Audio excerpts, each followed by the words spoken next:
Hello, আসসালামু আলাইকুম সবাইকে। অনেকদিন পর একটা ভিডিও নিয়ে চলে আসলাম। তো আম্মু হঠাৎ করে সমোসা বানালো। তো সেই একটা ছোটখাটো রেসিপি আপনাদের সাথে শেয়ার করছি।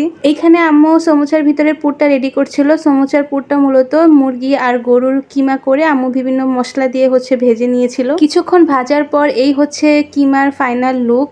আর ভিডিওটা ওইভাবে রেসিপি ভিডিও না, জাস্ট আম্মু নাস্তা বানাচ্ছিল, আমি টুকটাক ভিডিও করছিলাম। এইখানে আম্মু ছোট ছোট করে কয়েকটা রুটি বানিয়ে একটার উপর একটা রেখে এটাকে একটু বড় করে বেলে নিচ্ছিল। এটা দিয়ে সমোসার শীটটা বানানো হবে।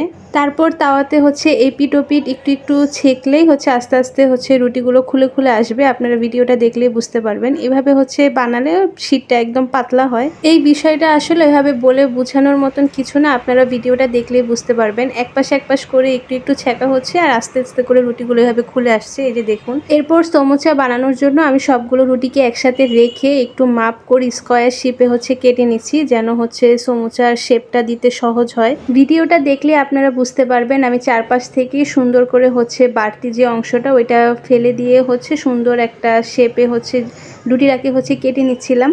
তারপর মাঝখানে আমি সমান ভাগে আরেকটা কাট করে এটাকে একটু চিকন করে নিয়েছি। কাটার পর খেয়াল করলাম এখানে সমোসার যে ইয়াটা এটা একটু বেশি ছোট হয়ে গিয়েছিল, আর একটু লম্বা হলে সমোসা বানাতে বেশি সুবিধা হতো। এই একইভাবে সেম প্রসেসিং এ আরো বেশ কয়েকটা রুটি আর সমোসার এই শীটগুলো বানিয়ে নেওয়া হয়েছে। আর বাকি যে অংশটা ওইটা দিয়ে তেলের মধ্যে নিমকির মতন ভাজা হবে। তেলের মধ্যে রুটির এই বাকি অংশটা ভালোভাবে মচমচা করে ভেজে নেওয়ার পর সেটা আপনার ওই যে কিমা বানানো হয়েছিল ওইটার সাথে একদম ভালোভাবে আম্মু মেখে নিয়েছিল। এই জিনিসটার কারণেই সমোসা খেতে অনেক মচমচা লাগে আর একদম দোকানের মতন ফিল হয়। সমোসার যে শীটগুলো রেডি করা হয়েছিল ওগুলো দিয়ে আম্মু একটা একটা করে সবগুলো সমোসা বানাচ্ছিল। আর এই ভাজটা আপনারা ভিডিওতে দেখলে বুঝতে পারবেন, খুব ইজি। এক পাশ থেকে আরেক পাশে জাস্ট এভাবে ভাজ করে ভিতরে পুরটা ভরে উপর থেকে এভাবে ঢেকে দিলে সমোসার শেপটা খুব সুন্দরভাবে চলে আসে। আর সমোসাটা যেন খুলে না যায় তার জন্য আটা আর পানি দিয়ে একটা